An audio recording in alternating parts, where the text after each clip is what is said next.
Et si je vous disais que le gouvernement américain nous cache des preuves de vie extraterrestre? Un récent sondage a établi que 40 millions d'Américains ont vu ou connaissent quelqu'un qui a vu un ovni. Mais nos responsables militaires et politiques continuent de nier leur existence. Aujourd'hui, des gens qui sont dans la place acceptent enfin de briser le silence et de nous révéler ce qu'ils savent et pourquoi ils l'ont caché. De tous les sujets que vous m'avez demandé d'aborder, voici l'un des plus brûlants. Que c'est le gouvernement de la vie extraterrestre?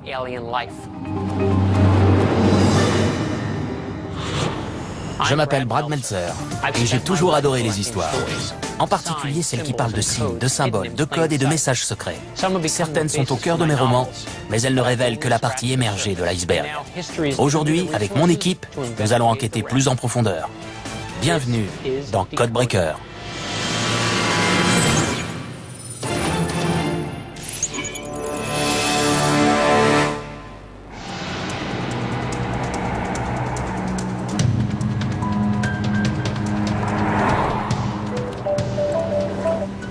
Coucou Brad. Salut Brad. Vous vous y attendiez? Qui est prêt pour une rencontre du troisième type? Pas question. Comme dans Alien? Je vous vois écarquiller les yeux d'ici. Un peu. Surtout moi. Eh bien, sachez qu'il y a plein de gens très sérieux et très intelligents qui ne sont pas du même avis. C'est vrai? Qui ça? Le président Ronald Reagan, Tu plaisantes? Ah bon? le président Jimmy Carter, Quoi? le premier ministre Mikhail Gorbatchev. Ce sont des chefs d'État. Ils devaient avoir des preuves. C'est bizarre. Des gens y croient vraiment. Je vous conseille de commencer par le site de la plus célèbre manifestation extraterrestre aux États-Unis, Roswell, au Nouveau-Mexique. Vous pensez peut-être avoir tout entendu, mais écoutez plutôt. Voilà ce que la plupart des gens savent à propos de l'affaire Roswell. En juillet 1947, un porte-parole de l'armée publie un communiqué de presse indiquant qu'une soucoupe volante a été retrouvée. Mais dès le lendemain, l'armée se rétracte en disant qu'il s'agissait d'un ballon-sonde et non d'un ovni. Ce que peu de gens savent, c'est qu'en juin 1947, un pilote appelé Kenneth Arnold déclare avoir vu un objet étrangement similaire alors qu'il volait dans l'État de Washington.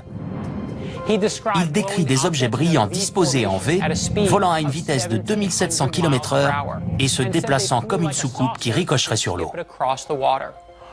Il est la première personne à parler d'une soucoupe volante, et ce, 2 semaines seulement avant Roswell.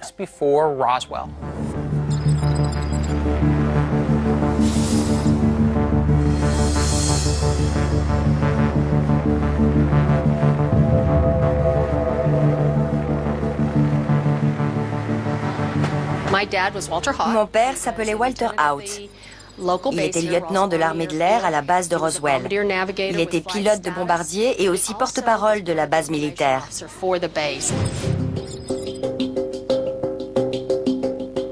Le 8 juillet 1947, le colonel Blanchard l'a convoqué pour lui demander de publier un communiqué de presse déclarant qu'ils avaient trouvé une soucoupe volante.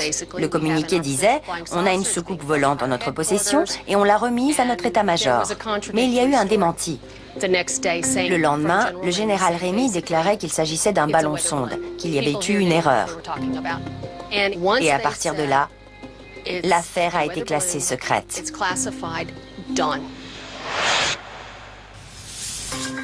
Voilà le nœud de la question. Peut-être s'agissait-il d'un ballon-sonde. Et pour le confirmer, il faut demander à Walter Haut ce qu'il a vraiment vu. Il y a une chose que vous devez savoir. À l'époque de Roswell, les ballons-sondes étaient en néoprène, un caoutchouc élastique et léger, et pesaient moins de 500 grammes. Une petite nacelle en nylon attachée à son train contenait un transmetteur de données. Ces engins n'étaient pas plus élaborés que ça. Walter Haut a décrit un objet inconnu et indestructible. Un pilote militaire accompli peut-il vraiment confondre un vaisseau spatial avec un ballon-sonde de 500 grammes? Avez-vous demandé franchement à votre père?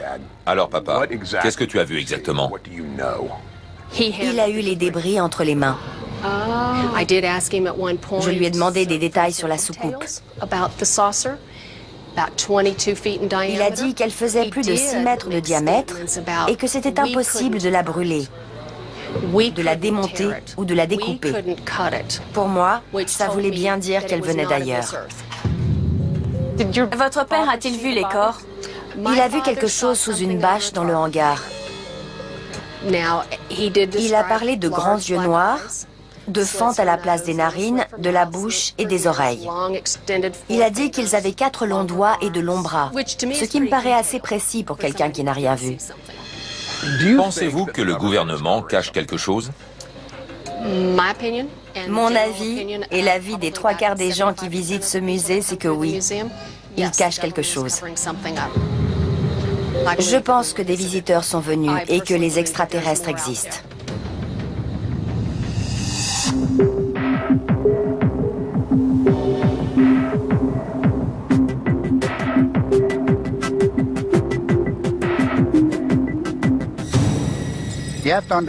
Il faut savoir qui était en garnison ici. C'était la 509e escadre de bombardiers, celle qui avait lâché des bombes atomiques sur Hiroshima et Nagasaki à la fin de la guerre. Ce n'étaient pas des soldats comme les autres, c'étaient les meilleurs pilotes. Et ils auraient été capables de larguer des bombes atomiques, mais pas de faire la différence entre un ballon-sonde et une soucoupe volante. Je n'y crois pas. Le bâtiment derrière nous est le hangar 84. En 1947, les débris retrouvés au ranch à 95 km au nord-ouest d'ici ont été rapportés et stockés ici pendant un temps. Les témoins disent aussi avoir vu des corps dans ce hangar. Un corps provenant de l'accident? La plupart des gens avec lesquels je me suis entretenu ont parlé d'humanoïdes. Walter Haut m'a dit qu'il avait vu un corps étendu sur le sol, partiellement recouvert d'une bâche, de la taille d'un enfant de 12 ans environ. Ils ont l'anatomie d'un être humain, mais des yeux plus grands, une tête plus grosse.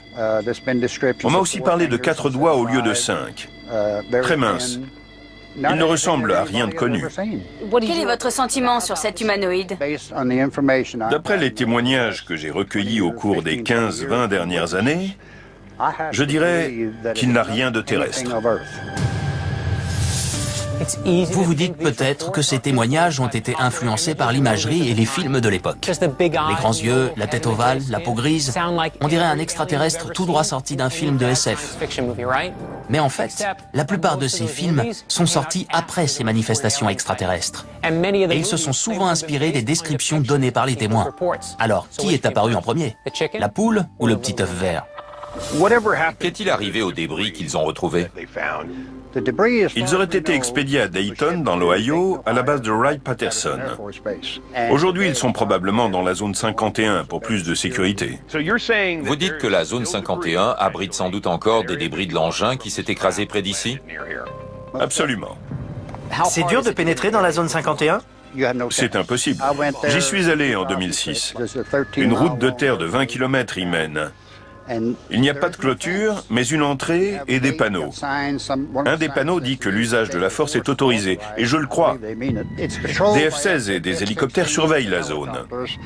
Des boules en haut de certains poteaux signalent aux pilotes où se trouvent les limites. Et il y a une caméra de surveillance sur un petit poteau de 9 mètres. Vous me donnez envie d'y aller. N'en doute pas. Est-ce qu'on peut se cacher? Non. Et ils vous voient arriver. Cette route de 20 km, quand je suis arrivé à l'entrée, ils connaissaient déjà certainement mon numéro d'immatriculation et mon identité. En y allant, vous risquez la prison et d'être surveillé jusqu'à la fin de vos jours.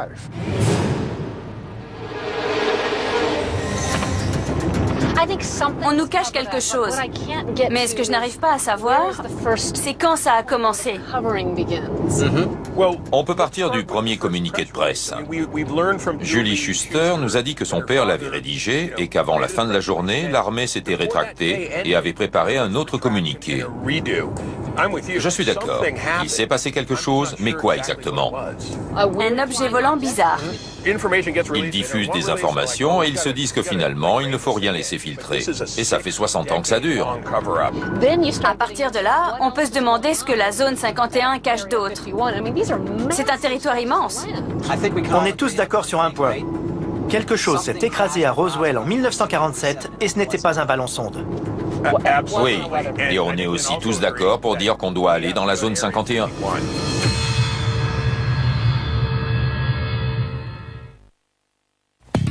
Notre enquête sur la possible dissimulation de manifestations extraterrestres nous mène directement à un endroit, la zone 51. Même si elle a servi de terrain d'aviation militaire dans les années 40 et accueilli un avion espion de la CIA et des essais nucléaires à partir des années 50, le gouvernement en a toujours nié l'existence jusqu'au 14 juillet 2003. Avant que Buddy, Christine et Scott ne tentent de pénétrer dans un des endroits les plus secrets des États-Unis, on a trouvé des personnes qui travaillent là-bas et qui ont accepté de nous parler.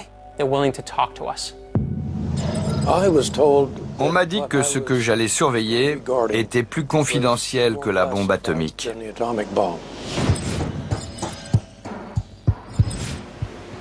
Et qu'est-ce que vous surveillez? On nous a parlé d'un avion d'observation météorologique. Vous aviez beau être chargé de la sécurité, on ne vous disait pas exactement ce que vous deviez surveiller. En effet, et c'était bien normal.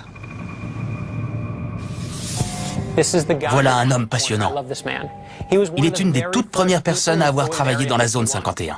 Il a reçu pour consigne de garder le silence dès son premier jour, en 1957, et cette consigne a officiellement toujours cours.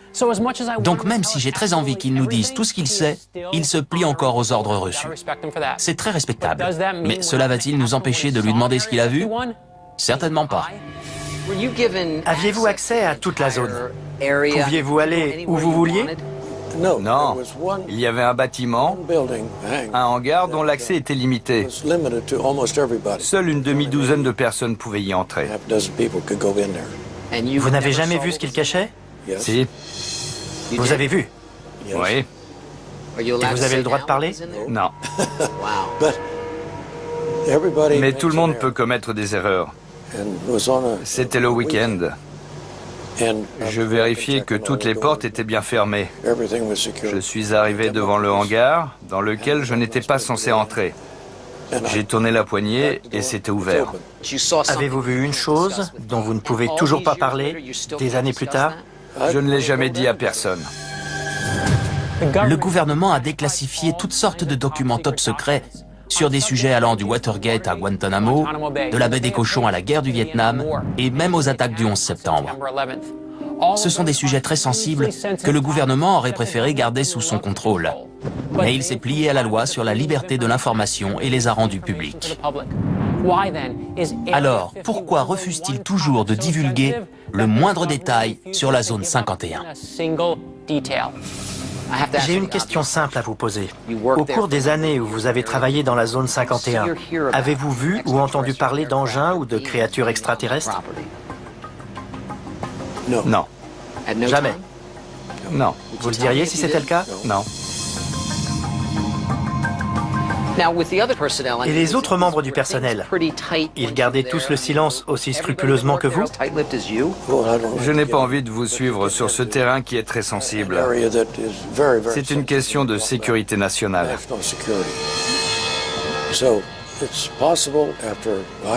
Après mon départ, il aurait mieux valu que le secret de la mission de Bob Lazar soit mieux gardé. Car beaucoup moins de gens seraient au courant aujourd'hui. Bob Lazar est une figure fascinante et controversée. Quand on parle de lui, on a du mal à distinguer la fiction de la réalité. Il dit être un physicien diplômé des plus grands instituts technologiques des États-Unis. Il aurait créé un véhicule avec un moteur d'avion capable de rouler à plus de 320 km/h. Mais son plus haut fait d'armes est d'avoir travaillé dans le secteur 4 de la zone 51 sur des appareils extraterrestres. Bien sûr, le gouvernement nie cette information et les prestigieuses écoles où il est censé avoir étudié disent n'avoir aucune trace de lui. Pour sa défense, Bob Lazar dit que le gouvernement s'est débarrassé de tous ses dossiers quand il a parlé aux médias des 9 disques volants de la zone 51. Et c'est là que ça devient intéressant. Il ne prétend pas seulement avoir vu des engins extraterrestres, il dit aussi avoir vu des extraterrestres.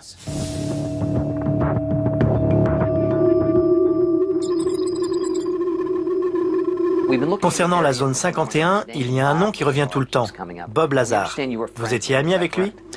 Oui, j'ai rencontré Bob pendant l'été 1988. Il nous a emmenés voir une des soucoupes volées.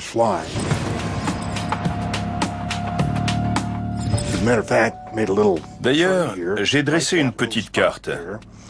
Et c'est ici qu'on avait garé le camping-car. Vous avez pris un camping-car pour aller voir une soucoupe volée? Exact. Avec Bob Lazar.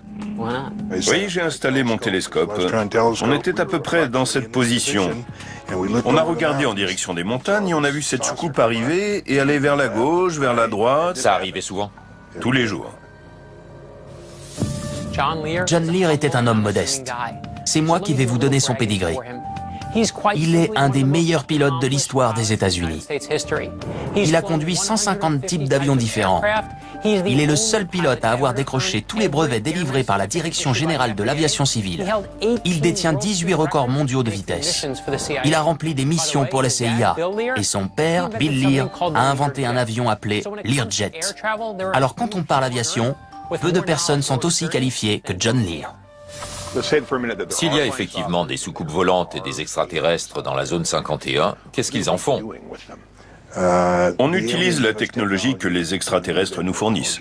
On étudie leurs engins pour comprendre comment les fabriquer. C'est ça, on fait appel à la rétro-ingénierie. Mais ils ont des millions d'années d'avance sur nous. Pensez-vous que l'entreprise de votre père a participé à ces recherches après l'accident de Roswell? J'en suis convaincu. Au début de sa carrière, mon père était à la tête d'une entreprise spécialisée dans l'électronique. Ensuite, il a créé sa propre entreprise et il était très impliqué dans tout ce qui se passait. Il a participé à différents projets.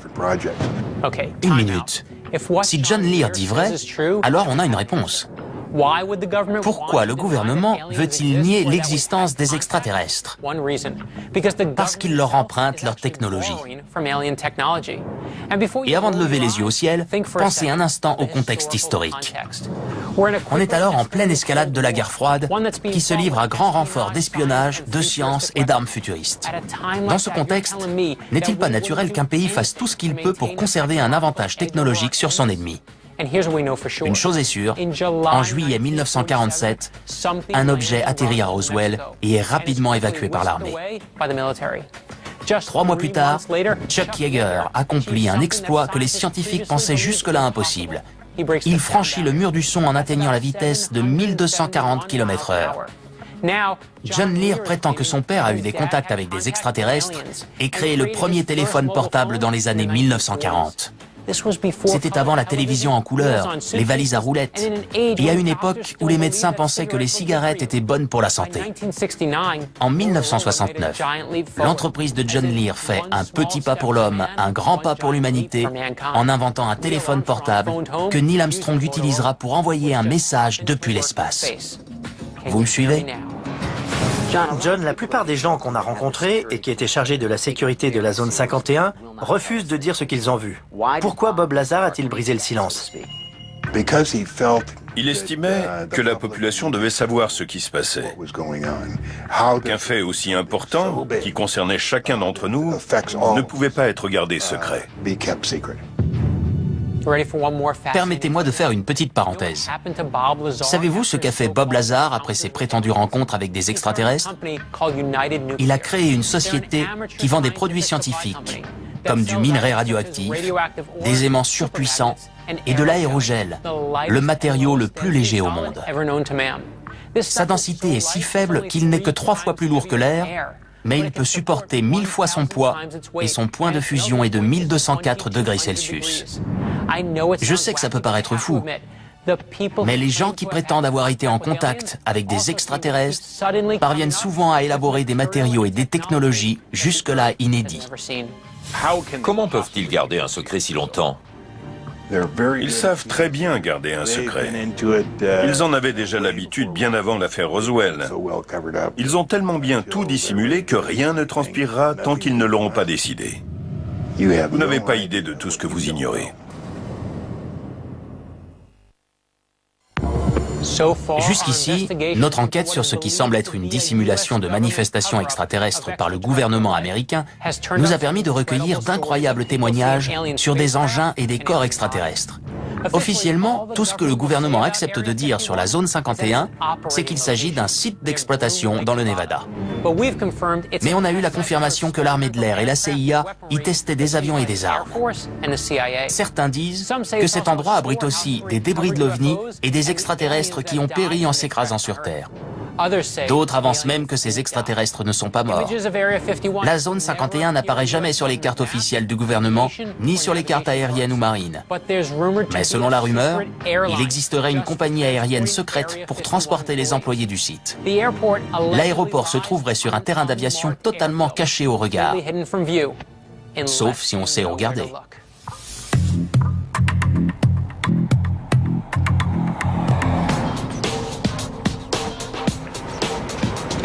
On pense que ces avions transportent les gens jusqu'à la zone 51.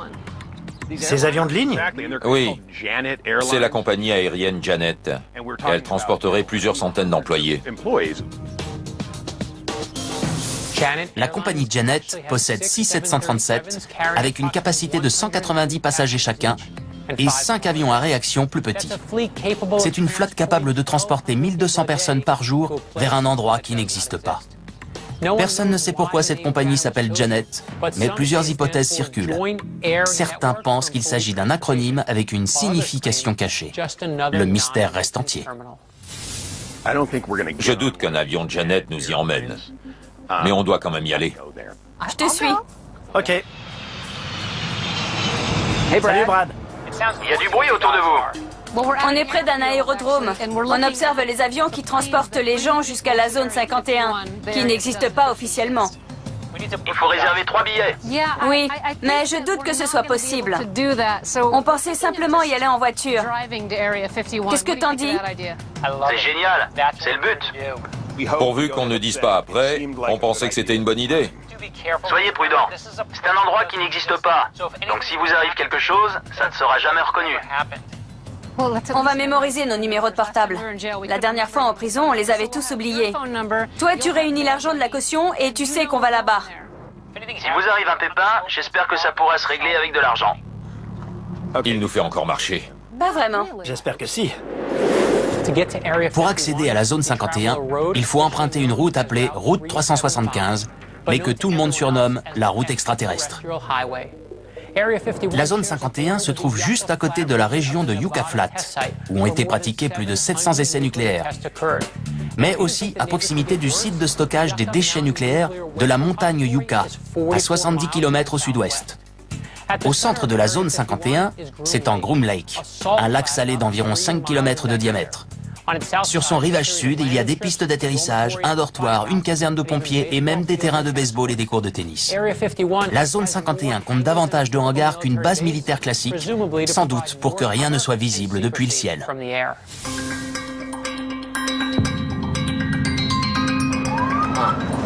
Bien. Pourquoi on doit se ranger? Ils en ont pas après nous.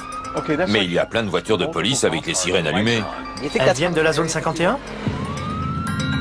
À quelques kilomètres de la zone 51, on a vu un cortège de voitures de police arriver à toute allure, gyrophares et sirènes allumées. On s'est arrêté et on n'en a pas cru nos yeux. Il y a un énorme truc blanc qui vient par ici. Regardez ça! C'est un convoi exceptionnel. Il prend toute la largeur de la route. Le voilà, regardez. C'est énorme. La vache! Toi qui es ingénieur, qu'est-ce qu'on peut transporter d'aussi gros sur une route? Je sais pas. J'ai fait convoyer des turbines et des générateurs pour des centrales électriques, mais ils étaient plus petits. Et avec autant de policiers? Ah non, jamais. Mais quand on veut vraiment cacher quelque chose, on s'arrange pour que personne ne voit rien, non? Donc qu'est-ce que c'est et où ça va? On sait d'où ça venait. Ouvrez l'œil, les amis. Ce n'est pas facile à trouver. Non. C'est la bonne route, sûr? Je voudrais pas tomber en panne ici. Ça ne figure pas sur le GPS. On se dirige plein ouest? Ouais. Ça devrait être bon. Je n'ai jamais rien vu d'aussi désert, même pas à Toundra en Alaska. On ne se croirait pas sur Terre. L'endroit idéal pour accueillir des extraterrestres. Ils peuvent cacher tout ce qu'ils veulent dans la zone 51. Regardez comme c'est difficile d'accès. Les plus chanceux y vont en avion. Il y a un panneau juste là. Attention, installation de l'armée de l'air américaine. Peine maximum encourue, $1000 d'amende, 6 mois de prison ou les deux. Aucune exception. Aucune exception, c'est-à-dire? Je crois qu'il y a 2 personnes dans cette voiture. Quelle voiture? Sur la colline. Ah oui. Je n'aime pas ça du tout. Vous voulez aller voir ce qui se passe? J'y vais. C'est bon? Il ne bouge toujours pas.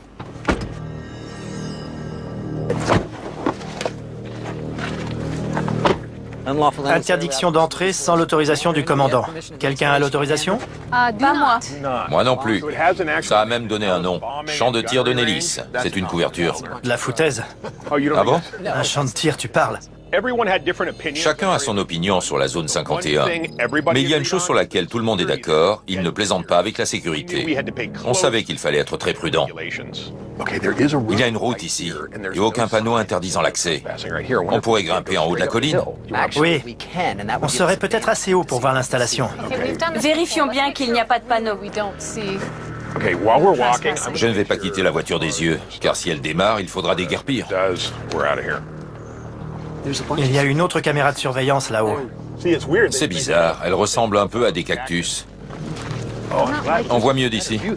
On se rapproche de la voiture. Je n'aime pas ça. Cet endroit est incroyable. Regardez, il faut vraiment connaître pour pouvoir s'y retrouver. Une des choses les plus fascinantes concernant la zone 51 est qu'elle a été construite au-dessus d'une mine d'argent. Ça veut dire qu'il y a tout un réseau de tunnels et de grottes dans le sous-sol. Les éléments les plus sensibles et top secrets sont peut-être sous terre.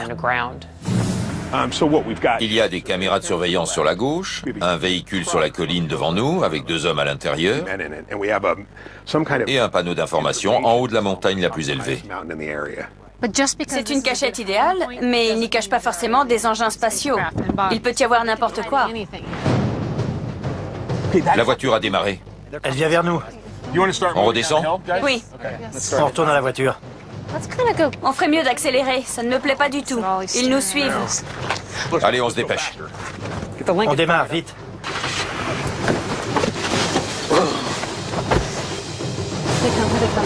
Ils font des appels de phare. Qu'est-ce que ça veut dire?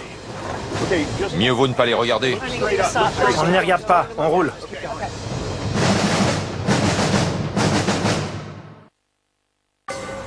On cherche des preuves de vie extraterrestre, mais on a découvert que le gouvernement les avait peut-être déjà trouvées.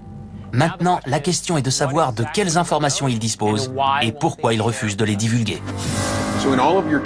En tant que pilote, avez-vous déjà vu quelque chose que vous n'avez pas pu expliquer ou comprendre? Des phénomènes étranges, non. Mais j'ai un très bon ami, qui est aussi un excellent pilote, qui a vu un ovni non pas dans le ciel, mais au sol. Il m'a juré qu'il était posé dans une clairière, juste à côté de l'endroit où il campait. Je crois qu'il a vu quelque chose, mais est-ce que c'était un ovni? Je n'en sais rien. Je ne pense pas qu'il l'ait signalé à qui que ce soit d'ailleurs, pour des raisons évidentes. Lesquels? Vous vous imaginez aller voir votre commandant et lui dire « Pendant que je campais ce week-end, j'ai vu un ovni ?» Votre métier consiste à manipuler des armes nucléaires. On risque de vous démettre de vos fonctions tant qu'on n'a pas tiré cette histoire au clair et établi que vous étiez encore sain d'esprit. Et croyez-moi, aucun aviateur n'a envie de se faire remarquer. On préfère faire notre boulot. Alan, on est allé à Roswell et on a discuté avec des gens. On a vu ces fameuses photos montrant ces disques volants qui ressemblent à des ovnis. Comment expliquez-vous ces images et les ovnis? Eh bien, dans l'armée de l'air, ils avaient un projet appelé Blue Book. Tous les objets volants non identifiés étaient étudiés par cette commission. Le projet Blue Book était une commission secrète de l'armée de l'air créée en 1952 afin de déterminer si les ovnis constituaient une menace pour la sécurité du pays. 12 618 rapports ont été étudiés. Et quand les conclusions ont été rendues publiques, les membres de la commission ont prétendu avoir écarté 97% des manifestations. Sauf qu'on a appris plus tard que 22% d'entre elles restaient inexpliquées. Mais ce n'est pas tout. Devinez qui a retourné sa veste en cours de route. L'expert scientifique du projet, le docteur J. Allen Hynek. Il ne croyait pas du tout aux ovnis quand il a intégré la commission, mais il a changé d'avis. Il a même taxé ses homologues de l'armée d'apathie et d'ignorance, car confronté à un phénomène inexplicable, il prétendait systématiquement qu'il s'agissait d'oiseaux ou de ballons. There has been no evidence that unidentified flying objects are a threat to our national security. Il a déclaré, le projet Blue Book n'a pas enquêté sur l'inexpliqué, mais fournit des explications sans enquêter. Donc vous dites qu'il existe des phénomènes inexpliqués Oui. et des ovnis. Oui. Et ça vaut la peine de les étudier jusqu'à ce qu'on trouve des explications. Mais il se produit sans cesse de nouveaux phénomènes qu'on n'arrive pas à comprendre.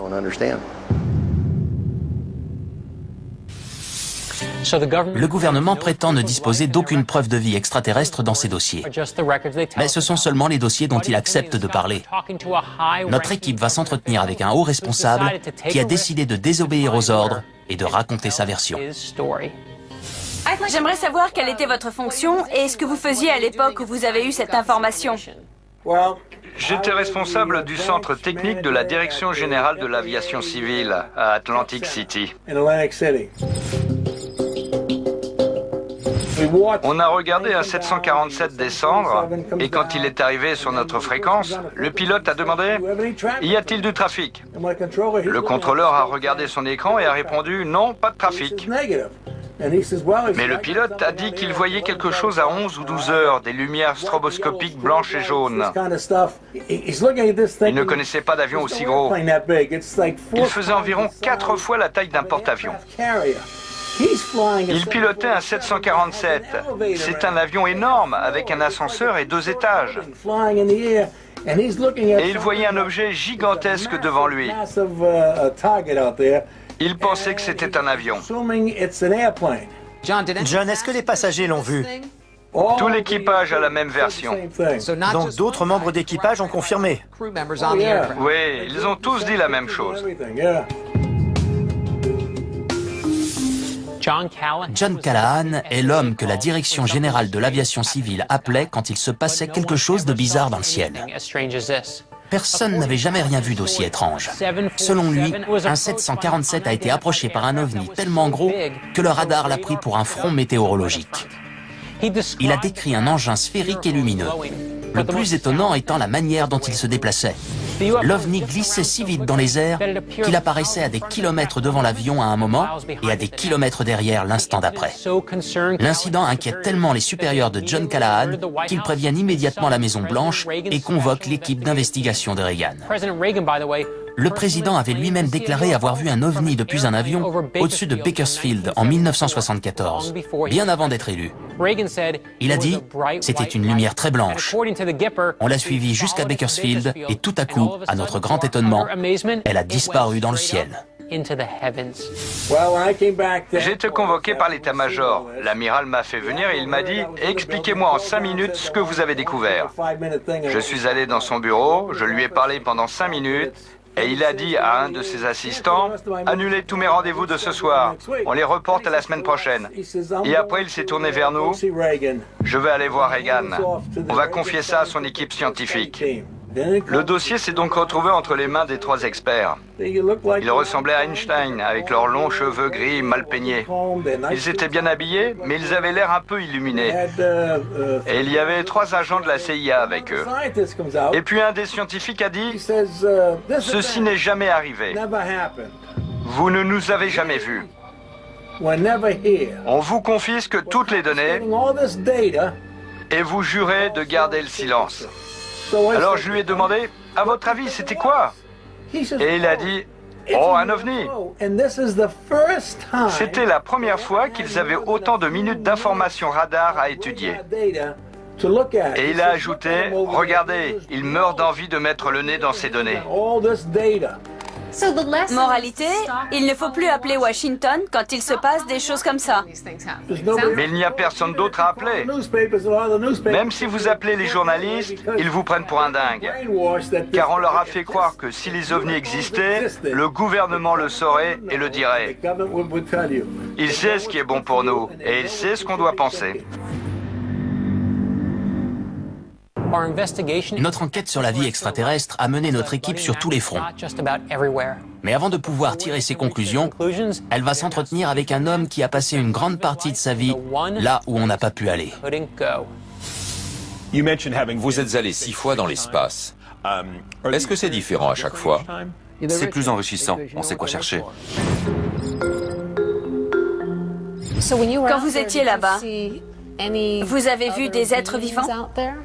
Non, mais j'aurais aimé. Ah oui? Bien sûr. Pensez-vous que les extraterrestres existent, mais qu'on n'a pas la preuve qu'ils sont venus sur notre planète? Chaque fois qu'on a une image du télescope Hubble, on a 2000 galaxies multipliées par 100 milliards d'étoiles, soit 2000 fois 100 milliards. Donc, sur une seule image du télescope Hubble, on a 200 millions d'étoiles. Et pour chaque nouvelle image, on a encore des centaines de millions d'autres étoiles. La probabilité est donc... Énorme, c'est une certitude. Même si la probabilité pour que des extraterrestres vivent près d'une étoile est seulement d'1 sur 1 million de millions, pour chaque nouvelle image prise par le télescope Hubble, il reste 200 planètes potentiellement habitées. Ce qui est très intéressant à propos de la Terre, c'est la pression atmosphérique, la quantité d'eau et sa proximité avec le Soleil. Toutes les conditions étaient favorables à la vie. Pensez-vous que ces conditions soient réunies ailleurs? C'est une jolie façon de le formuler. Oui, mais quand sur une image du télescope Hubble, on a 100 millions d'étoiles, on n'a pas besoin que toutes les conditions soient réunies. On a toujours 1 million de planètes habitées. Et ils sont extrêmement avancés dans la courbe de l'évolution. Les extraterrestres? Oui, et ils ont aussi pu développer 1 milliard d'années de technologie. C'est vrai? Ils existent depuis 12 milliards d'années. Hubble permet d'avoir une idée assez précise de l'âge. Il n'y a pas seulement des bactéries et des poussières volcaniques. Ils maîtrisent le voyage interstellaire. Vraiment? Bien sûr. Quand vous avez une courbe de l'évolution avancée, que vous développez des technologies depuis 1 milliard d'années, vous maîtrisez le voyage interstellaire. Donc vous pensez que si on a été capable en 200 ans de passer des presses actionnées par des bœufs à l'ère d'Internet et des smartphones... Moi, par exemple, quand j'étais enfant, il y avait encore des locomotives à vapeur. Et vous êtes devenu astronaute. De la loco à l'espace. Une autre forme de vie a pu accomplir beaucoup en 1 milliard d'années. Absolument. Aujourd'hui, il y a plus d'informatique dans un téléphone portable qu'il n'y en avait dans Apollo 11. Et c'est pourtant ce qui a permis à l'homme d'aller sur la Lune. Ce sont des progrès énormes qui ont marqué un grand nombre d'entre nous. Alors imaginez de quoi on sera capable dans 10, 100 ou 1000 ans. Mais ce n'est pas ce dont parle notre astronaute. Lui se projette dans 1 milliard d'années, quand nos descendants considéreront notre époque comme on considère aujourd'hui les hommes des cavernes. Story, si vous êtes si sûr que d'autres formes de vie existent et sont capables de voyager d'étoile en étoile, pourquoi ne sont-elles pas venues nous voir? Tout d'abord, il faut regarder les statistiques. Oui, le voyage interstellaire existe, mais il y a une foule d'endroits où aller. Les distances sont énormes. Vous en êtes sûr? J'en suis convaincu, mais je n'en ai pas la preuve. C'est statistique. C'est la force de la vie. On a 4 millions d'espèces ici. La vie n'a pas créé qu'une poignée d'espèces. Elle a créé des espèces capables de survivre en très grand nombre. Et elle a disposé d'un temps très long. Donc la vie est partout. Quelque part ailleurs qu'ici. Oui. L'équipe a enquêté sur les manifestations extraterrestres les plus connues et obtenu des informations peu connues. Ses interlocuteurs étaient crédibles, mais leurs histoires incroyables. Voilà mes conclusions après ce que nous avons découvert. La Direction générale de l'aviation civile, la CIA et l'armée de l'air n'autorise pas d'enquête scientifique transparente. Je suis convaincue qu'ils essaient de contrôler les informations. Est-ce qu'ils dissimulent des preuves de vie extraterrestre? Je ne pense pas qu'ils aient de preuves. Ils manquent de connaissances. Ils essaient de comprendre avant tout le monde ce qui se passe, mais ils ont du mal. Je suis d'accord jusqu'à un certain point. Je pense qu'il existe largement assez de preuves, mais que le gouvernement les garde secrètes. Pour commencer, on a le témoignage très crédible d'un pilote japonais qui a décrit ce qui ne peut être qu'un vaisseau spatial. Ce type avait tout à perdre en racontant ce qu'il a vu. Des sources militaires fiables ont dit avoir été informées qu'une soucoupe volante s'était écrasée à Roswell, mais elles ont dû changer de version. Qu'on essaye de garder des secrets militaires pour notre sécurité, c'est une bonne chose. Mais je pense qu'il existe des preuves crédibles, comme l'a montré notre enquête. Est-ce que je pense que le gouvernement cache des preuves de vie extraterrestre? Non. Je pense qu'il cache l'existence d'OVNI. Car les ovnis sont des objets qu'on n'est pas encore capable d'expliquer. Je suis tout à fait prêt à admettre que quelque chose s'est écrasé à Roswell et que le gouvernement s'est empressé de changer de version. Ce qui m'a vraiment fait réfléchir, c'est mon entretien avec Richard Mingus. Il était chargé de la sécurité dans la zone 51 et il avait accès à tous les espaces de la base, excepté un. Il y avait un hangar où il n'avait pas le droit d'aller. Il y a quand même jeté un coup d'œil et il a vu quelque chose dont à ce jour il ne peut toujours pas parler. Je pense qu'il y a d'autres formes de vie en dehors de notre planète. On ne peut même pas imaginer l'ampleur de l'univers, mais quelque part, les conditions doivent être réunies pour qu'une autre forme de vie existe. Je suis complètement d'accord avec toi. Une forme de vie extraterrestre doit exister. On entend beaucoup de choses qui sont simplement le fruit de l'imagination de certaines personnes un peu dérangées. Mais j'ai découvert trop de preuves au cours de cette enquête pour penser que ça n'existe pas. Ça me ramène à notre conversation avec Story Musgrave. On l'a regardé droit dans les yeux. Avez-vous vu quelque chose? Après un moment, il a répondu « Non, mais j'aurais aimé ». Alors j'ai une question. Pensez-vous que les extraterrestres existent quelque part dans l'univers? J'ai vu un ovni. Tu plaisantes. On ne dit pas facilement qu'on a vu un ovni pour tout un tas de raisons. De peur de passer pour un dingue. Oui, j'étais enfant. Je devais avoir 8 ans. J'étais en voiture avec ma famille. Mon père a regardé le ciel et il s'est immédiatement arrêté. Il y avait un énorme objet brillant et ovale dans le ciel. Il était éclairé de l'intérieur. On aurait dit qu'il y avait des flammes tout autour. On s'est arrêté. Beaucoup d'autres voitures se sont arrêtées aussi. Tout le monde avait les yeux rivés sur cet objet et personne n'avait la moindre idée de ce que c'était. Je vais être franc, Buddy. Si tu m'avais raconté cette histoire avant qu'on commence cette enquête, je me serais inquiété pour ta santé mentale. Mais après tout ce qu'on a appris, tout ce qu'on a vu et tout ce que les gens nous ont dit, c'est incroyable. C'est une des choses les plus incroyables qui me soit arrivée dans mon enfance. Je ne fais pas de cauchemar ni rien du tout, mais ça m'interpelle. Est-ce que ça venait d'une autre planète? Ouais. Je n'en sais rien.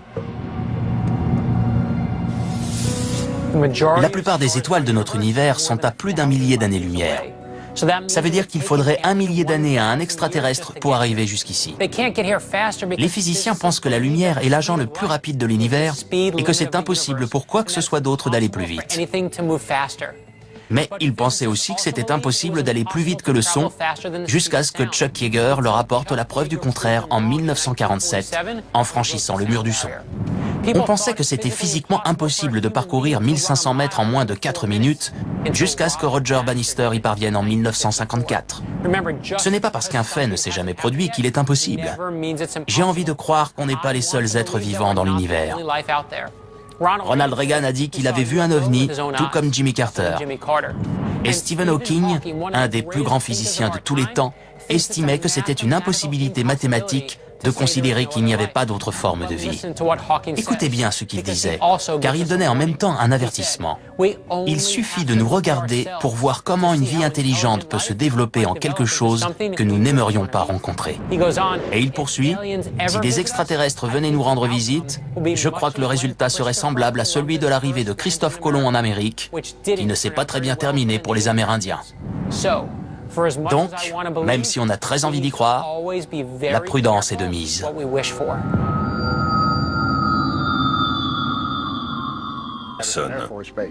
Aujourd'hui, ils sont probablement dans la zone 51 pour plus de sécurité. Vous dites que la zone 51 abrite sans doute encore des débris de l'engin qui s'est écrasé près d'ici? Absolument. C'est dur de pénétrer dans la zone 51? C'est impossible. J'y suis allé en 2006. Une route de terre de 20 km y mène. Il n'y a pas de clôture, mais une entrée et des panneaux. Un des panneaux dit que l'usage de la force est autorisé, et je le crois. Des F-16 et des hélicoptères surveillent la zone. Des boules en haut de certains poteaux signalent aux pilotes où se trouvent les limites. Et il y a une caméra de surveillance sur un petit poteau de 9 mètres. Vous me donnez envie d'y aller. N'en doute pas. Est-ce qu'on peut se cacher? Non. Et ils vous voient arriver. Cette route de 20 km, quand je suis arrivé à l'entrée, ils connaissaient déjà certainement mon numéro d'immatriculation et mon identité. En y allant, vous risquez la prison et d'être surveillé jusqu'à la fin de vos jours.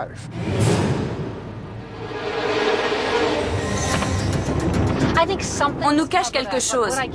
Mais ce que je n'arrive pas à savoir, c'est quand ça a commencé. On peut partir du premier communiqué de presse. Julie Schuster nous a dit que son père l'avait rédigé et qu'avant la fin de la journée, l'armée s'était rétractée et avait préparé un autre communiqué. Je suis d'accord. Il s'est passé quelque chose, mais quoi exactement? Un objet volant bizarre. Ils diffusent des informations et ils se disent que finalement, il ne faut rien laisser filtrer. Et ça fait 60 ans que ça dure. À partir de là, on peut se demander ce que la zone 51 cache d'autre. C'est un territoire immense. On est tous d'accord sur un point. Quelque chose s'est écrasé à Roswell en 1947 et ce n'était pas un ballon sonde. Oui, et on est aussi tous d'accord pour dire qu'on doit aller dans la zone 51.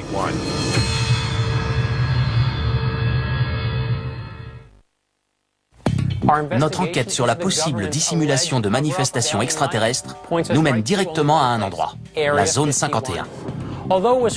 Même si elle a servi de terrain d'aviation militaire dans les années 40 et accueilli un avion espion de la CIA et des essais nucléaires à partir des années 50, le gouvernement en a toujours nié l'existence jusqu'au 14 juillet 2003. Avant que Buddy, Christine et Scott ne tentent de pénétrer dans un des endroits les plus secrets des États-Unis, on a trouvé des personnes qui travaillent là-bas et qui ont accepté de nous parler. On m'a dit que ce que j'allais surveiller était plus confidentiel que la bombe atomique.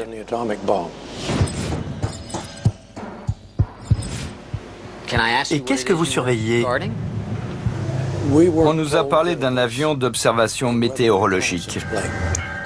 Vous aviez beau être chargé de la sécurité. Stellaire existe, mais il y a une foule d'endroits où aller. Les distances sont énormes. Vous en êtes sûr? J'en suis convaincu, mais je n'en ai pas la preuve. C'est statistique. C'est la force de la vie. On a 4 millions d'espèces ici. La vie n'a pas créé qu'une poignée d'espèces. Elle a créé des espèces capables de survivre en très grand nombre. Et elle a disposé d'un temps très long. Donc la vie est partout. Quelque part ailleurs qu'ici. Oui. L'équipe a enquêté sur les manifestations extraterrestres les plus connues et obtenu des informations peu connues. Ces interlocuteurs étaient crédibles, mais leurs histoires incroyables. Voilà mes conclusions après ce que nous avons découvert. La Direction générale de l'aviation civile, la CIA et l'armée de l'air n'autorisent pas d'enquête scientifique transparente. Je suis convaincue qu'ils essaient de contrôler les informations. Est-ce qu'ils dissimulent des preuves de vie extraterrestre? Je ne pense pas qu'ils aient de preuves. Ils manquent de connaissances. Ils essaient de comprendre avant tout le monde ce qui se passe, mais ils ont du mal. Je suis d'accord jusqu'à un certain point. Je pense qu'il existe largement assez de preuves, mais que le gouvernement les garde secrètes.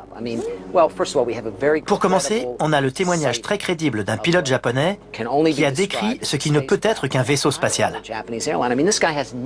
Ce type avait tout à perdre en racontant ce qu'il a vu. Des sources militaires fiables ont dit avoir été informées qu'une soucoupe volante s'était écrasée à Roswell, mais elles ont dû changer de version.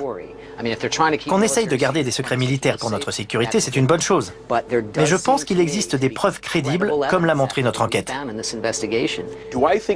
Est-ce que je pense que le gouvernement cache des preuves de vie extraterrestre? Non. Je pense qu'il cache l'existence d'OVNI. Car les ovnis sont des objets qu'on n'est pas encore capable d'expliquer. Je suis tout à fait prêt à admettre que quelque chose s'est écrasé à Roswell et que le gouvernement s'est empressé de changer de version. Ce qui m'a vraiment fait réfléchir, c'est mon entretien avec Richard Mingus. Il était chargé de la sécurité dans la zone 51 et il avait accès à tous les espaces de la base, excepté un. Il y avait un hangar où il n'avait pas le droit d'aller. Il y a quand même jeté un coup d'œil et il a vu quelque chose dont à ce jour il ne peut toujours pas parler. Je pense qu'il y a d'autres formes de vie en dehors de notre planète. On ne peut même pas imaginer l'ampleur de l'univers, mais quelque part, les conditions doivent être réunies pour qu'une autre forme de vie existe. Je suis complètement d'accord avec toi. Une forme de vie extraterrestre doit exister. On entend beaucoup de choses qui sont simplement le fond d'entre elles restaient inexpliquées. Mais ce n'est pas tout. Devinez qui a retourné sa veste en cours de route. L'expert scientifique du projet, le docteur J. Allen Hynek. Il ne croyait pas du tout aux ovnis quand il a intégré la commission, mais il a changé d'avis. Il a même taxé ses homologues de l'armée d'apathie et d'ignorance, car confronté à un phénomène inexplicable, il prétendait systématiquement qu'il s'agissait d'oiseaux ou de ballons. There has been no evidence that unidentified flying objects are a threat to our national security. Il a déclaré, le projet Blue Book n'a pas enquêté sur l'inexpliqué, mais fournit des explications sans enquêter. Donc vous dites qu'il existe des phénomènes inexpliqués? Oui. Et des ovnis? Oui. Et ça vaut la peine de les étudier jusqu'à ce qu'on trouve des explications. Mais il se produit sans cesse de nouveaux phénomènes qu'on n'arrive pas à comprendre.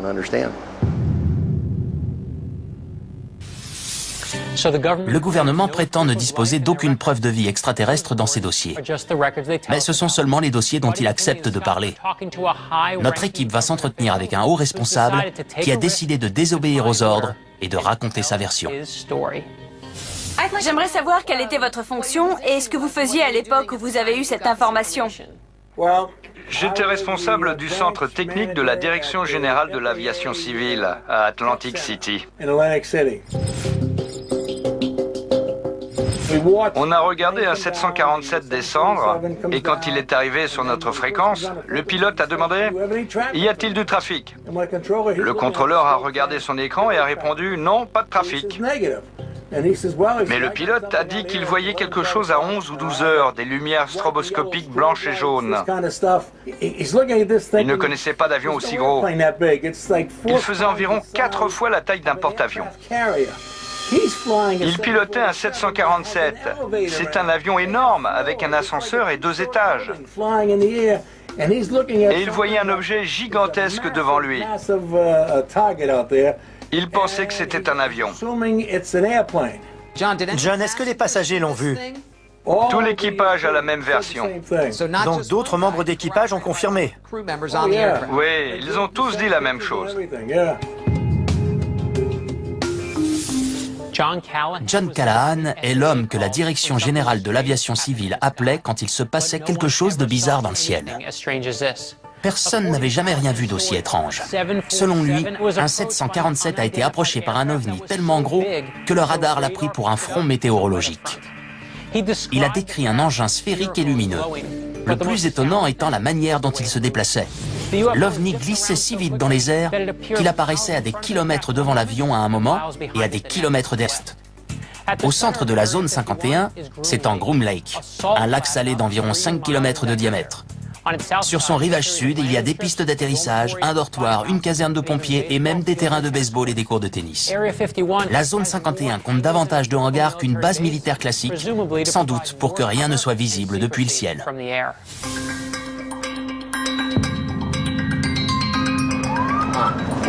Bien. Pourquoi on doit se ranger? Ils en ont pas après nous. Mais il y a plein de voitures de police avec les sirènes allumées. Elles viennent de la zone 51 ? À quelques kilomètres de la zone 51, on a vu un cortège de voitures de police arriver à toute allure, gyrophares et sirènes allumées. On s'est arrêté et on n'en a pas cru nos yeux. Il y a un énorme truc blanc qui vient par ici. Regardez ça! C'est un convoi exceptionnel. Il prend toute la largeur de la route. Le voilà, regardez. C'est énorme. La vache! Toi qui es ingénieur, qu'est-ce qu'on peut transporter d'aussi gros sur une route? Je sais pas. J'ai fait convoyer des turbines et des générateurs pour des centrales électriques, mais ils étaient plus petits. Et avec autant de policiers? Ah non, jamais. Mais quand on veut vraiment cacher quelque chose, on s'arrange pour que personne ne voit rien, non? Donc qu'est-ce que c'est et où ça va? On sait d'où ça venait. Ouvrez l'œil, les amis. Ce n'est pas facile à trouver. Non. C'est la bonne route, sûr? Je voudrais pas tomber en panne ici. Ça ne figure pas sur le GPS. On se dirige plein ouest? Ouais. Ça devrait être bon. Je n'ai jamais rien vu d'aussi désert, même pas à Toundra en Alaska. On ne se croirait pas sur Terre. L'endroit idéal pour accueillir des extraterrestres. Ils peuvent cacher tout ce qu'ils veulent dans la zone 51. Regardez comme c'est difficile d'accès. Les plus chanceux y vont en avion. Il y a un panneau juste là. Attention, installation de l'armée de l'air américaine. Peine maximum encourue, 1000 $ d'amende, 6 mois de prison ou les deux. Aucune exception. Aucune exception, c'est-à-dire? Je crois qu'il y a 2 personnes dans cette voiture. Quelle voiture? Sur la colline. Ah oui. Je n'aime pas ça du tout. Vous voulez aller voir ce qui se passe? J'y vais. C'est bon? Il ne bouge toujours pas.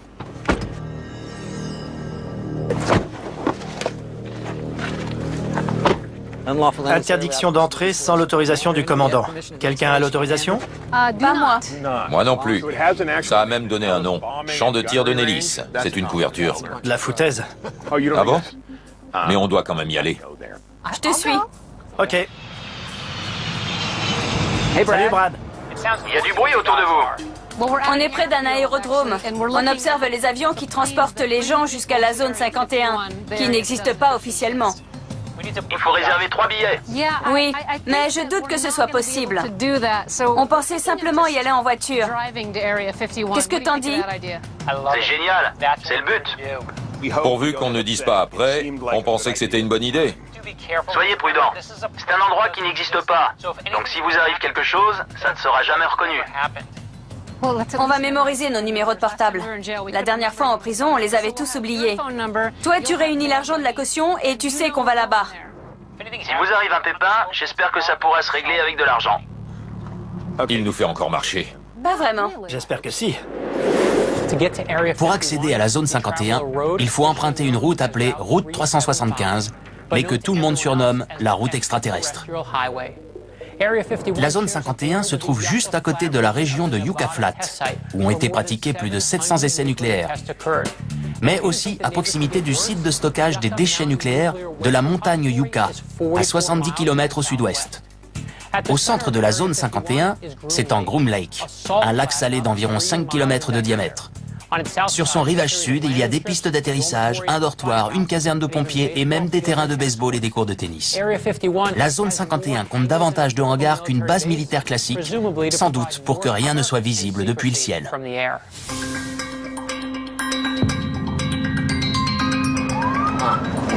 Bien. Pourquoi on doit se ranger? Ils en ont pas après nous. Mais il y a plein de voitures de police avec les sirènes allumées. Elles viennent de la zone 51? À quelques kilomètres de la zone 51, on a vu un cortège de voitures de police arriver à toute allure, gyrophares et sirènes allumées. On s'est arrêté et on n'en a pas cru nos yeux. Il y a un énorme truc blanc qui vient par ici. Regardez ça! C'est un convoi exceptionnel. Il prend toute la largeur de la route. Le voilà, regardez. C'est énorme. La vache! Toi qui es ingénieur, qu'est-ce qu'on peut transporter d'aussi gros sur une route? Je sais pas. J'ai fait convoyer des turbines et des générateurs pour des centrales électriques, mais ils étaient plus petits. Et avec autant de policiers? Ah non, jamais. Mais quand on veut vraiment cacher quelque chose, on s'arrange pour que personne ne voit rien, non? Donc qu'est-ce que c'est et où ça va? On sait d'où ça venait. Ouvrez l'œil, les amis. Ce n'est pas facile à trouver. Non. Je lui ai demandé des détails sur la soucoupe. Il a dit qu'elle faisait plus de 6 mètres de diamètre et que c'était impossible de la brûler, de la démonter ou de la découper. Pour moi, ça voulait bien dire qu'elle venait d'ailleurs. Votre père a-t-il vu les corps? Il a vu quelque chose sous une bâche dans le hangar. Il a parlé de grands yeux noirs, de fentes à la place des narines, de la bouche et des oreilles. Il a dit qu'ils avaient 4 longs doigts et de longs bras, ce qui me paraît assez précis pour quelqu'un qui n'a rien vu. Pensez-vous que le gouvernement cache quelque chose? Mon avis et l'avis des 3/4 des gens qui visitent ce musée, c'est que oui, ils cachent quelque chose. Je pense que des visiteurs sont venus et que les extraterrestres existent.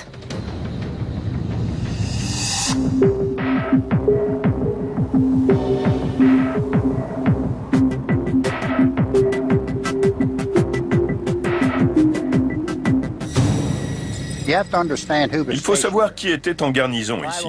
C'était la 509e escadre de bombardiers, celle qui avait lâché des bombes atomiques sur Hiroshima et Nagasaki à la fin de la guerre. Ce n'étaient pas des soldats comme les autres, c'étaient les meilleurs pilotes. Et ils auraient été capables de larguer des bombes atomiques, mais pas de faire la différence entre un ballon sonde et une soucoupe volante. Je n'y crois pas. Le bâtiment derrière nous est le hangar 84. En 1947, les débris retrouvés au ranch à 95 km au nord-ouest d'ici ont été rapportés et stockés ici pendant un temps. Les témoins disent aussi avoir vu des corps dans ce hangar. Un corps provenant de l'accident? La plupart des gens avec lesquels je me suis entretenu ont parlé d'humanoïdes. Walter Haut m'a dit qu'il avait vu un corps étendu sur le sol, partiellement recouvert d'une bâche, de la taille d'un enfant de 12 ans environ. Ils ont l'anatomie d'un être humain, mais des yeux plus grands, une tête plus grosse. On m'a aussi parlé de 4 doigts au lieu de 5, très minces. Il ne ressemble à rien de connu. Quel est votre sentiment sur cet humanoïde? D'après les témoignages que j'ai recueillis au cours des 15-20 dernières années, je dirais qu'il n'a rien de terrestre.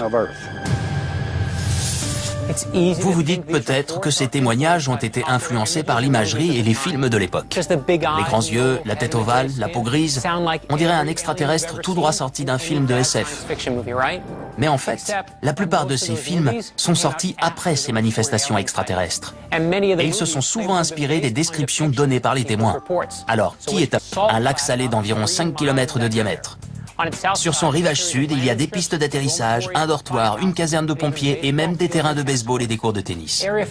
La zone 51 compte davantage de hangars qu'une base militaire classique, sans doute pour que rien ne soit visible depuis le ciel.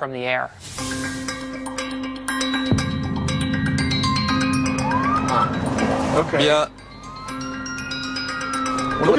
Pourquoi on doit se ranger? Ils en ont pas après nous. Mais il y a plein de voitures de police avec les sirènes allumées. Elles viennent de la zone 51? À quelques kilomètres de la zone 51, on a vu un cortège de voitures de police arriver à toute allure, gyrophares et sirènes allumées. On s'est arrêté et on n'en a pas cru nos yeux. Il y a un énorme truc blanc qui vient par ici. Regardez ça! C'est un convoi exceptionnel. Il prend toute la largeur de la route. Le voilà, regardez. C'est énorme. La vache! Toi qui es ingénieur, qu'est-ce qu'on peut transporter d'aussi gros sur une route? Je sais pas.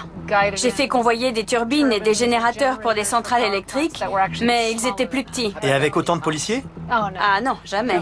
Mais quand on veut vraiment cacher quelque chose, on s'arrange pour que personne ne voit rien, non? Donc qu'est-ce que c'est et où ça va? On sait d'où ça venait. Ouvrez l'œil, les amis. Ce n'est pas facile à trouver. Non. C'est la bonne route, sûr? Je voudrais pas tomber en panne ici. Ça ne figure pas sur le GPS. On se dirige plein ouest? Ouais. Ça devrait être bon. Je n'ai jamais rien vu d'aussi désert, même pas à Toundra en Alaska. On ne se croirait pas sur Terre. L'endroit idéal pour accueillir des extraterrestres.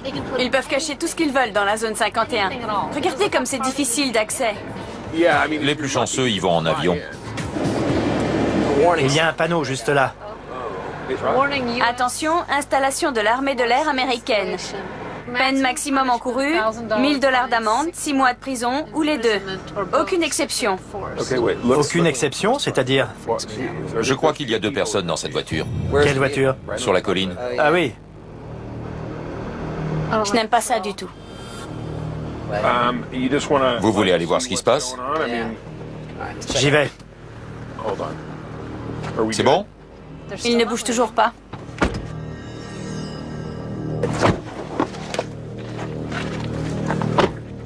Interdiction d'entrée sans l'autorisation du commandant. Quelqu'un a l'autorisation? Pas moi. Moi non plus. Ça a même donné un nom. Champ de tir de Nellis. C'est une couverture. De la foutaise. Ah bon? Un champ de tir, tu parles. Chacun a son opinion sur la... L'incident inquiète tellement les supérieurs de John Callahan qu'ils préviennent immédiatement la Maison-Blanche et convoquent l'équipe d'investigation de Reagan. Le président avait lui-même déclaré avoir vu un ovni depuis un avion au-dessus de Bakersfield en 1974, bien avant d'être élu. Il a dit « C'était une lumière très blanche.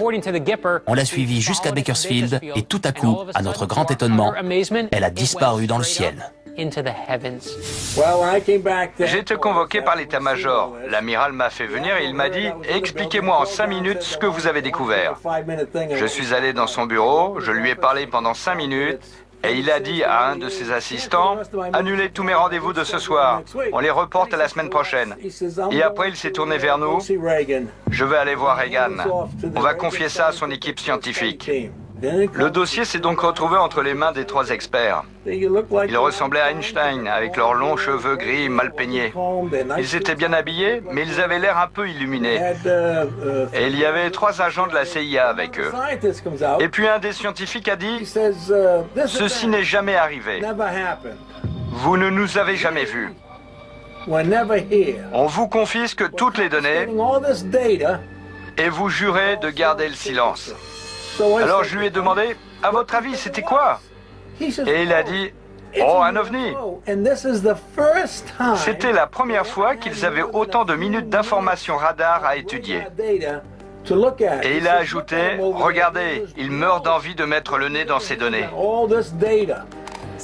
Moralité, il ne faut plus appeler Washington quand il se passe des choses comme ça. Mais il n'y a personne d'autre à appeler. Même si vous appelez les journalistes, ils vous prennent pour un dingue. Car on leur a fait croire que si les ovnis existaient, le gouvernement le saurait et le dirait. Il sait ce qui est bon pour nous et il sait ce qu'on doit penser. Notre enquête sur la vie extraterrestre a mené notre équipe sur tous les fronts. Mais avant de pouvoir tirer ses conclusions, elle va s'entretenir avec un homme qui a passé une grande partie de sa vie là où on n'a pas pu aller. Vous êtes allé 6 fois dans l'espace. Est-ce que c'est différent à chaque fois? C'est plus enrichissant, on sait quoi chercher. Quand vous étiez là-bas, vous avez vu des êtres vivants? Non, mais j'aurais aimé. Ah oui? Bien sûr. Pensez-vous que les extraterrestres existent, mais qu'on n'a pas la preuve qu'ils sont venus sur notre planète? Chaque fois qu'on a une image du télescope Hubble, on a 2000 galaxies multipliées par 100 milliards d'étoiles, soit 2000 fois 100 milliards. Donc, sur une seule image du télescope Hubble, on a 200 millions d'étoiles. Et pour chaque nouvelle image... Que t'en dis? C'est génial, c'est le but. Pourvu qu'on ne dise pas après, on pensait que c'était une bonne idée. Soyez prudents. C'est un endroit qui n'existe pas. Donc si vous arrive quelque chose, ça ne sera jamais reconnu. On va mémoriser nos numéros de portable. La dernière fois en prison, on les avait tous oubliés. Toi, tu réunis l'argent de la caution et tu sais qu'on va là-bas. Si vous arrive un pépin, j'espère que ça pourra se régler avec de l'argent. Il nous fait encore marcher. Pas vraiment. J'espère que si. Pour accéder à la zone 51, il faut emprunter une route appelée route 375, mais que tout le monde surnomme la route extraterrestre. La zone 51 se trouve juste à côté de la région de Yucca Flat, où ont été pratiqués plus de 700 essais nucléaires, mais aussi à proximité du site de stockage des déchets nucléaires de la montagne Yucca, à 70 km au sud-ouest. Au centre de la zone 51 s'étend Groom Lake, un lac salé d'environ 5 km de diamètre. Sur son rivage sud, il y a des pistes d'atterrissage, un dortoir, une caserne de pompiers et même des terrains de baseball et des cours de tennis. La zone 51 compte davantage de hangars qu'une base militaire classique, sans doute pour que rien ne soit visible depuis le ciel.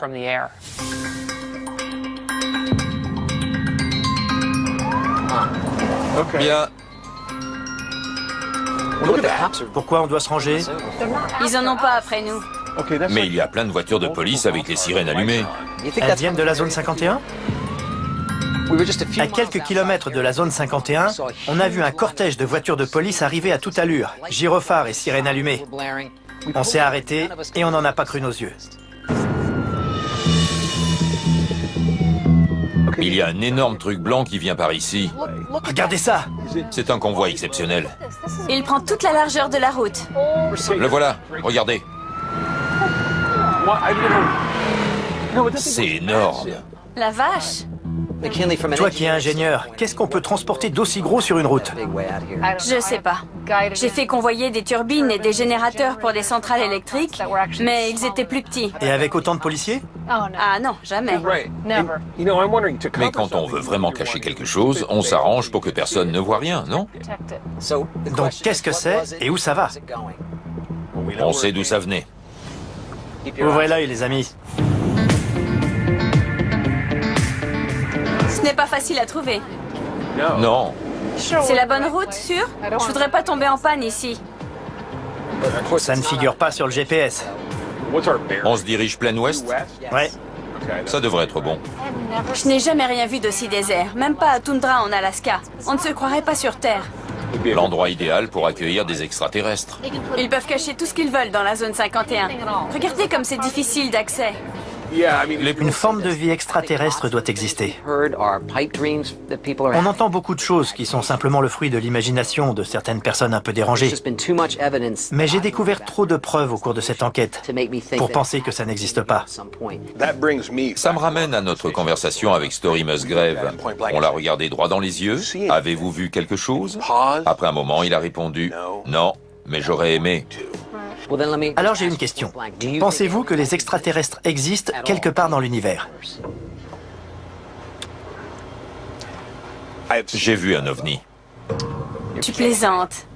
On ne dit pas facilement qu'on a vu un ovni pour tout un tas de raisons. De peur de passer pour un dingue. Oui, j'étais enfant. Je devais avoir 8 ans. J'étais en voiture avec ma famille. Mon père a regardé le ciel et il s'est immédiatement arrêté.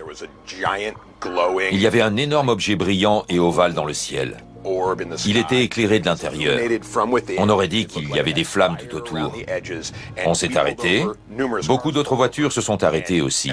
Tout le monde avait les yeux rivés sur cet objet et personne n'avait la moindre idée de ce que c'était. Je vais être franc, Buddy. Si tu m'avais raconté cette histoire avant qu'on commence cette enquête, je me serais inquiété pour ta santé mentale. Mais après tout ce qu'on a appris, tout ce qu'on a vu et tout ce que les gens nous ont dit, c'est incroyable. C'est une des choses les plus incroyables qui me soit arrivée dans mon enfance. Je ne fais pas de cauchemar ni rien du tout, mais ça m'interpelle.